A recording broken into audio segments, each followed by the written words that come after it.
اگر آپ کوئی گناہ چھوڑنا چاہتے ہیں اور پریشان ہیں کہ میں چھوڑ نہیں پا رہا یا مجھ سے میں کوشش کرتا ہوں لیکن پھر سے وہ گناہ ہو جاتا ہے، تو آپ یہ 3 کام کریے، انشاءاللہ آپ سے وہ گناہ دوبارہ نہیں ہوگا۔ پہلا کام آپ یہ کریے کہ آپ سچے دل سے توبہ کریے، سچے دل سے اللہ سے معافی مانگے اپنے گناہ کی، اور توبہ کریں کہ آپ نے وہ گناہ نہیں کرنا۔ دل سے نیت کریں، دل سے اس بات کو قبول کریں کہ میں نے وہ گناہ دوبارہ نہیں کرنا۔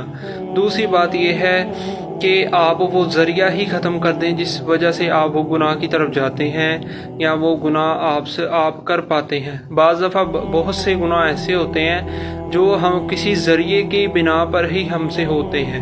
آپ دیکھیں کہ وہ گناہ آپ سے کس وجہ سے ہو رہا ہے، موبائل کی وجہ سے یا کسی انسان کی وجہ سے یا کوئی بھی ایسی وجہ ضرور ہوگی جس کی وجہ سے آپ سے وہ گناہ بار بار ہو جاتا ہے، تو آپ وہ ذریعہ ختم کر دیں تو آپ سے وہ گناہ دوبارہ نہیں ہوگا۔ تیسری بات یہ ہے کہ اپنے آپ کو مصروف رکھیں، اپنے ذہن کو صاف کریں۔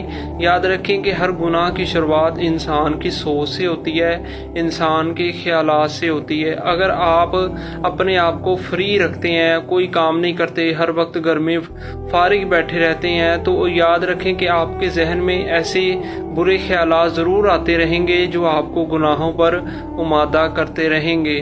تو کوشش کریں کہ اپنے ذہن کو پاک صاف رکھیں اور خود کو ان کاموں میں مصروف کریں جو کام آپ کو گناہوں کی طرف نہ لے جا سکیں۔ ان 3 باتوں پر آپ عمل کریں، ان 3 باتوں کو آپ فالو کرنا شروع کر دیں، انشاءاللہ آپ اس گناہ سے ضرور بچ جائیں گے جس گناہ سے آپ بچنا چاہتے ہیں۔